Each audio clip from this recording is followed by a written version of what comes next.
क्योंकि सास भी कभी बहू थी कि आज के एपिसोड में कहानी एक बेहद इमोशनल मोड पर पहुंच चुकी है, जहां एक तरफ तुलसी के परिवार में रिश्तों की कड़वाहट बढ़ती जा रही है, वहीं दूसरी तरफ वृंदा और अंगद की जिंदगी में एक नया अध्याय खुलने वाला है। शुरुआत होती है उस सन्नाटे से जब वृंदा और सुभाष की शादी टूट जाती है। मंदिर में सजे फूल मुरझा जाते हैं, रिश्ते की डोर टूट जाती है और सभी की आंखों में सवाल और आंसू तैरने लगते हैं। मालती, जो अपनी बेटी के सपनों को सजाए बैठी थी, इस हादसे से पूरी तरह टूट जाती है।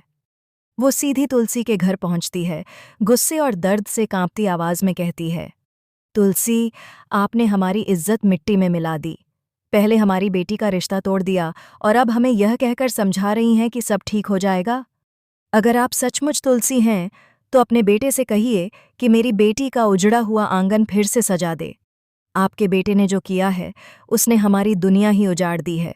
अब मेरी बेटी का रिश्ता कहीं और लगना बहुत मुश्किल है। लोग अब ताने मारेंगे, सवाल पूछेंगे। एक माँ होने के नाते आप मेरी पीड़ा क्यों नहीं समझ सकती? तुलसी यह सब सुनकर हैरान रह जाती है। उसके चेहरे पर उलझन साफ झलकती है। वह कहती है, मालती जी, आप ठीक से बताइए तो सही, मेरा बेटा आखिर क्या कर गया? उसने ऐसा क्या किया जिससे आपकी बेटी का रिश्ता टूट गया? लेकिन मालती कुछ नहीं कहती, बस सिसकती जाती है।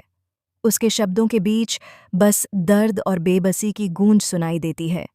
वह कहती है, अगर मेरी बेटी का रिश्ता टूटा तो मैं भी नहीं जीऊंगी और मेरी बेटी भी नहीं बचेगी।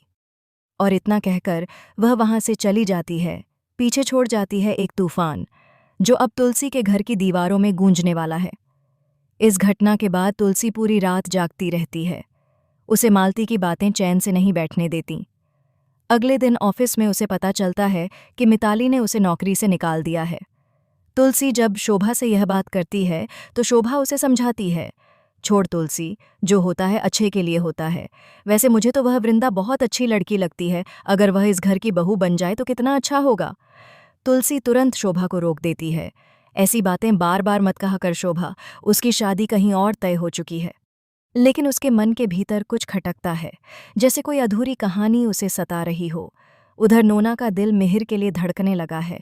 वह अपने प्यार का इजहार करने वाली होती है, लेकिन उसकी शर्म और भोलेपन के बीच एक प्यारा सा दृश्य बनता है। वह मिहिर की झूठी मिठाई खा लेती है, मिहिर को भी खिलाती है और फिर उसका बचा हुआ टुकड़ा खुद खा लेती है। यह छोटी सी हरकत किसी मासूम प्यार का इजहार बन जाती है। गायत्री और परी ये सब छिपकर देख रही होती हैं। परी मुस्कुराकर कहती है, देखो गायत्री, कैसे पापा की झूठी मिठाई खा रही है। प्यार में सच में इंसान अंधा हो जाता है। इधर मिताली के मन में जलन का तूफान उठ चुका है। वो किसी भी हाल में वृंदा और अंगद को एक नहीं होने देना चाहती। अब जब अंगद की एंगेजमेंट तय हो चुकी है, मिताली अंगद के पास आती है और कहती है, हमें एक कपल फोटो खिंचवाना है ताकि मीडिया को दिखाया जा सके कि हम परफेक्ट हैं। अंगद के चेहरे पर मुस्कान तो होती है, लेकिन उसके भीतर एक बेचैनी जल रही होती है। तभी तुलसी उसे आवाज लगाती है, अंगद, जरा यहाँ आना बेटा।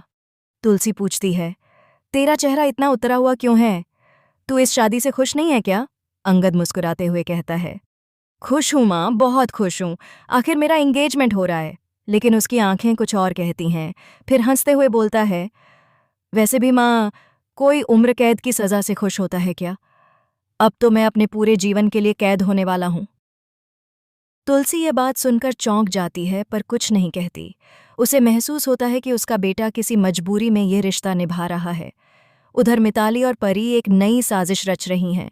परी कहती है, वृंदा को हर हालत में इस घर से दूर रखना होगा। अगर वह अंगद के पास आई तो हमारा खेल खत्म। मिताली मुस्कुराकर जवाब देती है, वो तो होगा नहीं। इस बार मैं ऐसी चाल चलूंगी कि वृंदा का नाम तक मिटा दूंगी अंगद की जिंदगी से।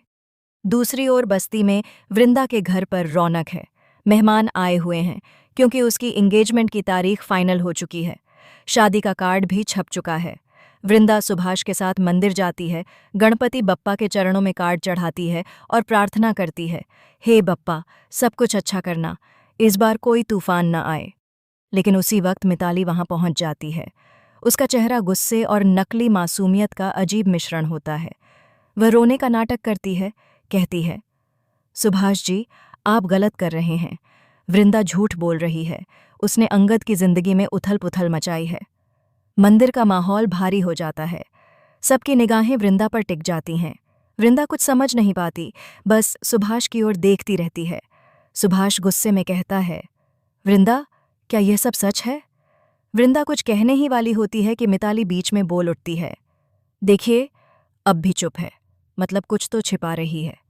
और उसी पल सुभाष गुस्से में वहां से चला जाता है। वह रिश्ता वहीं तोड़ देता है। वृंदा टूटकर रोने लगती है, उसका संसार बिखर जाता है। शाम को तुलसी को यह बात पता चलती है।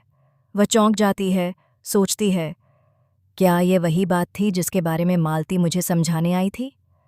अब उसके मन में अपराध बोध बढ़ने लगता है। वह सोचती है कि शायद उसके बेटे की गलती ने एक और लड़की की जिंदगी बर्बाद कर दी। रात के सन्नाटे में तुलसी भगवान के आगे बैठी होती है, कहती है, हे कृष्ण, अगर मैंने अनजाने में किसी का दिल दुखाया है तो मुझे सज़ा मत देना, लेकिन उन बच्चों ने